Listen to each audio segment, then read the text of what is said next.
മക്കളെ, എടാ motion A straight ലൈൻ്റെ അടിപൊളി ഒരു ക്വസ്റ്റ്യൻ ആണ് നിങ്ങളവിടെ കണ്ടുകൊണ്ടിരിക്കുന്നത്.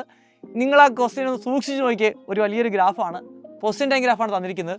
നമ്മളോട് ചോദിച്ചിരിക്കുന്നത് ഏത് ടൈം ഇൻ്റർവെല്ലിലാണ് ഏറ്റവും കൂടുതൽ ആവറേജ് വെലോസിറ്റിയും ഏറ്റവും കുറച്ച് ആവറേജ് വെലോസിറ്റി ഉള്ളത്.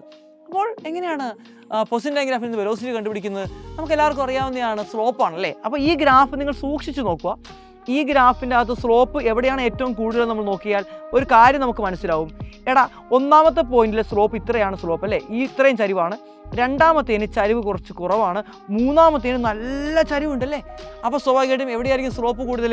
മൂന്നാമത്തെ റീജിയന് നല്ല ചരിവായതുകൊണ്ട് സ്ലോപ്പ് കൂടുതലായിരിക്കും. അപ്പോൾ സ്ലോപ്പ് കൂടിയാൽ ആവറേജ് വെലോസിറ്റി കൂടും. അപ്പോൾ മൂന്നാമത്തെ ടൈം ഇൻ്റർവെല്ലിൽ ആവറേജ് വെലോസിറ്റി കൂടുതലായിരിക്കും. ഇനി ഏറ്റവും കുറവ് എവിടെയായിരിക്കും? രണ്ടാമത്തെ ആയിരിക്കും. രണ്ടാമത്തിൻ്റെ സ്ലോപ്പ് വളരെ കുറവാണ്, ഒന്നിന് കുറച്ചുകൂടെ കൂടുതലുണ്ട്. ഇനി ഡയറക്ഷൻ നമ്മൾ പറയുകയാണെങ്കിലോ, ഇത് രണ്ടും ഒന്നാമത്തെയും രണ്ടാമത്തെയും ടൈം ഇൻ്റർവെല്ലിൽ പോസിറ്റീവിലായതുകൊണ്ട് പോസിറ്റീവായിരിക്കും ആവറേജ് വെലോസിറ്റി. ഇനി മൂന്നാമത്തേനകത്ത് നെഗറ്റീവിലായതുകൊണ്ട് നെഗറ്റീവായിരിക്കും ആവറേജ് വെലോസിറ്റി എന്ന് പറയുന്നത്. അടിപൊളി ക്വസ്റ്റ്യൻ ആണ് മക്കളെ. ഇതുപോലെ കിണ്ണം കാച്ചി ക്വസ്റ്റ്യൻ നമുക്ക് ഇനിയും വേണ്ടേ? അപ്പോൾ ഫോളോ ചെയ്യുക. Bye bye.